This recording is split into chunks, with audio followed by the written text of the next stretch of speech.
दोस्तों नमस्कार, मैं जगन्नाथ गौतम। देश रोजाना यूट्यूब चैनल पर आपका स्वागत है। दोस्तों, राष्ट्रीय राजनीति में घटनाएं कितनी तेजी से बदल रही हैं, घट रही हैं, एक अजीब सा सपना लगता है कि ये सब कैसे हो रहा है। नेता किस तरीके से पलटी मार रहे हैं और अपने स्वार्थों को आगे रखकर, सिद्धांतों को छोड़कर कैसे कैसे दूसरे संगठनों में जा रहे हैं, दूसरी पार्टियों को ज्वाइन कर रहे हैं। ये पलटी मार का सिलसिला जो शुरू हुआ है, ये दोस्तों लगता है लोकसभा के चुनाव होने तक या टिकटों की घोषणाओं तक जारी रह सकता है। अभी पिछले एक हफ्ते से ज़्यादा हुआ जब बिहार के सीएम नीतीश कुमार ने पलटी मारकर इंडिया गठबंधन को छोड़कर भाजपा गुट में शरण ली, और अभी उनके पलटी मारने की जो खबर थी, ठंडी भी नहीं हुई थी कि एक और ऐसे नेता ने पलटी मार ली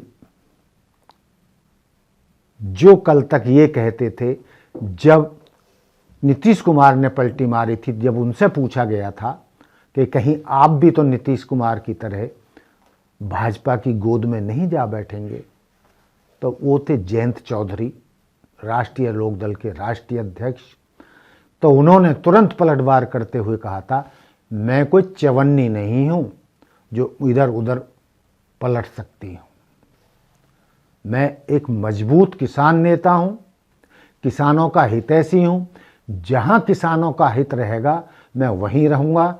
मैं इंडिया गठबंधन से जुड़ा हूं और उत्तर प्रदेश में इंडिया गठबंधन के साथ ही रहकर चुनाव लड़ूंगा।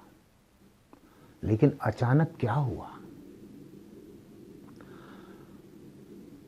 कि इंडिया गठबंधन का एक और विकेट गिर गया और जयंत चौधरी भाजपा के हो गए। निश्चित रूप से अभी तक तो ऐसा लगता है कि ये जैसे किसी साजिश के तहत इंडिया गठबंधन को भाजपा तोड़ रही है, कमजोर कर रही है। लेकिन क्यों कर रही है, ये थोड़ा सा समझ से बाहर है। क्योंकि एक तरफ तो भाजपा नेता घोषणा कर रहे हैं कि 370 तो भाजपा की सीटें आएंगी और एनडीए के मिलाकर हम 400 सीट से ज़्यादा सीट प्राप्त करेंगे 2024 के लोकसभा चुनाव में।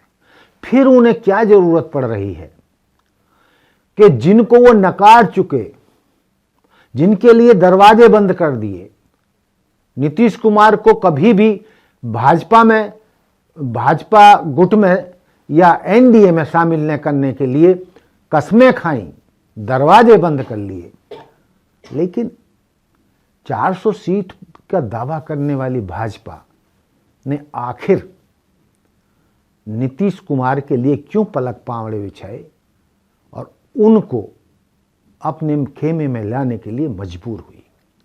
उसी तरीके से आप जयंत चौधरी के बारे में भी कह सकते हैं कि उत्तर प्रदेश उनका सबसे मजबूत गढ़ है भाजपा का, जिसमें पिछली बार 2019 के चुनावों में 80 में से 62 सीटें जीती थी, और उससे पिछली बार 2014 के चुनाव में, तो यदि मैं गलती नहीं कर रहा हूं तो 70 सीट से भी ज़्यादा थी। तो उन हालातों में भी जब उनको स्पष्ट बहुमत उत्तर प्रदेश में मिल रहा है, 3/4 से भी ज़्यादा सीटें मिल रही हैं, फिर भाजपा नेता दूसरे दलों के नेताओं को अपने गठबंधन में शामिल करने के लिए क्यों विवश हो रहे हैं? उसके दो ही कारण हैं, हो सकते हैं कि या तो जो भाजपा घोषणा कर रही है, 400 सीटों का दावा कर रही है, वो खोखला है और वो अंदर से डरी हुई है और वो कोई भी ऐसा जोखिम नहीं लेना चाहती कि जिससे कहीं वो 2024 के चुनावों में सत्ता से बाहर हो जाए। अब सवाल पैदा होता है जयंत चौधरी का। तो दोस्तों, किसानों को और जिस समुदाय से जयंत चौधरी आते हैं, उनको ये बिल्कुल भी भरोसा नहीं था कि जयंत चौधरी भी उस भाजपा की गोद में जाकर बैठ सकते हैं जिन किसानों को, जिन जाट समुदाय जो विशेषकर किसान हैं, हालांकि किसान तो सभी जातियों के 36 बिरादरी के किसान होते हैं, लेकिन किसानों में जाट जो है एक मजबूत कौम है और अक्सर जाट समुदाय उत्तर प्रदेश, हरियाणा, पंजाब आदि में मुख्य रूप से किसान आंदोलन का अगुवा रहा है। और दोस्तों, जैसा कि माना जाता है कि वर्तमान सत्ताधारी दल से किसानों को बड़े घाव मिले हैं, उनको साल भर तक ठंड में, बरसात में, गर्मी में, तपती लूओं में साल भर से ज़्यादा दिल्ली के चारों तरफ आंदोलन करना पड़ा, लेकिन सत्ताधारी भाजपा दल ने उनको आंदोलन करने के लिए दिल्ली में घुसने नहीं दिया। 750 के करीब किसान मारे गए और उस समय इतना आक्रोश था जाटों में और किसानों में कि भाजपा के लिए एक तरीके से जाट आंखों की किरकिरी बन चुके थे और उसी तरीके से किसानों और जाटों के लिए सत्ताधारी दल भाजपा आंखों की किरकिरी बन गया था।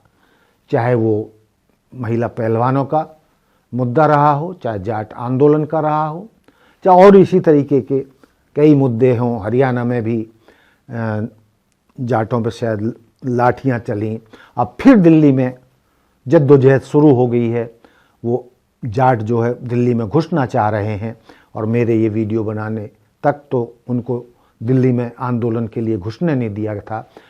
हालांकि सरकार झुकी उनके सामने, किसानों की बातें मानी और वो कानून वापस लिए, लेकिन उनको अमली जामा आज तक नहीं पहनाया गया। एमएसपी का मुद्दा आज तक हासिल नहीं हुआ किसानों को, और भी कई मांगे जो थी अधूरी, उन पर सरकार चुप्पी लगा गई और जो वादे किए थे उसके बाद सरकार ने किसानों से उन पर कोई चर्चा नहीं की। इससे किसान बहुत दुखी हैं, जाट समुदाय बहुत दुखी है। लेकिन जिस तरीके से जयंत चौधरी भाजपा का पल्ला थामने जा रहे हैं, उसके राजनीतिक कारण हो सकते हैं, जीत हार के कारण हो सकते हैं, लेकिन नैतिकता के आधार पर ना तो किसान ना ही जाट समुदाय बताया जा रहा है कि उनके भाजपा की गोद में बैठने को स्वीकार नहीं करेगा। और इसी कड़ी में मैं आपको बताना चाहता हूं कि भारतीय किसान यूनियन के राष्ट्रीय अध्यक्ष असली गुट चौधरी हरपाल सिंह का तो ये तक कहना है कि यदि जयंत चौधरी अपने राजनीतिक लाभ के लिए या कुछ सीटों के लिए भाजपा की गोद में जाकर बैठ गए, जैसी कि संभावनाएं हैं और मीडिया रिपोर्ट जो हमें मिल रही हैं, बताया जा रहा है कि 22 फरवरी को जयंत चौधरी भाजपा गुट में शामिल हो जाएंगे या भाजपा की गोद में जाकर बैठ जाएंगे। या एनडीए का हिस्सा बन जाएंगे और इंडिया को बाय बाय कह जाएंगे। तो इस पर राष्ट्रीय अध्यक्ष, भारतीय किसान यूनियन असली गुट के राष्ट्रीय अध्यक्ष चौधरी हरपाल सिंह ने तो बहुत ही तल्खी दिखाई है। मीडिया रिपोर्ट के अनुसार पत्रकारों से बातचीत करते हुए उन्होंने कहा है कि किसानों ने, जाटों ने सपने में भी नहीं सोचा था कि जयंत चौधरी उनको धोखा दे सकते हैं, जबकि किसानों ने उनको अपना नेता माना, जाटों ने उनको नेता माना, लेकिन उसी पार्टी के साथ वो मिल रहे हैं, उसकी गोद में जाके बैठ रहे हैं जिस पार्टी ने किसानों को सबसे ज्यादा दर्द दिया है। लेकिन चौधरी हरपाल सिंह किसान नेता यहीं पर नहीं रुके, उन्होंने ये भी कहा है कि जिस फायदे को लेकर वो भाजपा की गोद में बैठने जा रहे हैं, कुछ सीटें शायद ज्यादा जीत जाएं, लेकिन उनका ये सपना पूरा होने वाला नहीं है। किसान नेता चौधरी हरपाल सिंह कहते हैं कि जयंत चौधरी यदि भाजपा की गोद में जाकर बैठते हैं, भाजपा के साथ राजनीति करते हैं, जैसा कि 12 फरवरी को कहा जा रहा है कि विधिवत रूप से उसमें शामिल हो जाएंगे, उनका तय माना जा रहा है 12 फरवरी को, तो ये उनकी राजनीतिक मौत होगी। और जो वो उस लालच में जा रहे हैं कि भाजपा के साथ चुनाव लड़कर वो ज्यादा सीटें जीत सकते हैं, जो वो इंडिया गठबंधन में रहकर नहीं जीत सकते थे, तो ये उनका भ्रम है। और जयंत चौधरी को और राष्ट्रीय लोकदल को किसानों की नाराजगी का भारी खामियाजा भुगतना होगा। तो दोस्तों, ये था हमारा आज का मुद्दा कि नीतीश कुमार के बाद किस तरीके से जयंत चौधरी ने, जो किसी ने सपने में भी नहीं सोचा था, कल तक किसी ने नहीं सोचा था कि वो भी इंडिया गठबंधन को छोड़कर भाजपा में चले जाएंगे, इस सपने में भी नहीं सोच रहा था कोई। लेकिन दोस्तों, राजनीति चीज ही ऐसी है, इसमें ना तो आज की तारीख में पहले के दलों का जैसा या नेताओं जैसा ना कोई सिद्धांत रहा है, ना राजनीतिक वैल्यू रही है। बस जिसको जहां फायदा लगता है, वो किसी भी तरीके का फायदा हो, कोई भी कारण हो, वो उसी तरफ लग जाता है। तो लेकिन आने वाले दिनों में देखना होगा कि जो ये जयंत चौधरी का फैसला है, उनके लिए क्या आत्मघाती सिद्ध होगा। चाहे वो कुछ सीट बेशक बीजेपी के सहारे जीत जाएं, लेकिन किसान और जाट उन्हें कभी माफ नहीं करेंगे, ऐसा कई किसान नेताओं का दावा है। तो दोस्तों, देखते रहिए देश रोजाना। मिलते हैं कल फिर किसी नए मुद्दे पर, नए एपिसोड में। जय हिंद, जय भारत, जय संविधान, नमस्कार।